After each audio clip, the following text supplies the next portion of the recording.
How to enable or disable private browsing on iPhone. First, tap the Safari app to open it.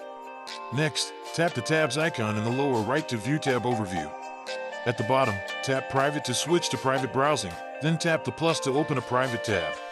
You're now in a private tab and your searches and history won't be saved. A quick on-screen caption confirms private mode is enabled. To exit private browsing, tap the tabs button and tap private again to return to regular browsing. Close any private tabs by tapping the X on each tab or swiping them away. Back in regular tabs, your browsing will behave normally and history will be recorded. If you want to fully disable private browsing, open Settings and tap Screen Time. Under Content and Privacy, go to Content Restrictions, then Web Content, and select Allowed Websites only to remove private browsing.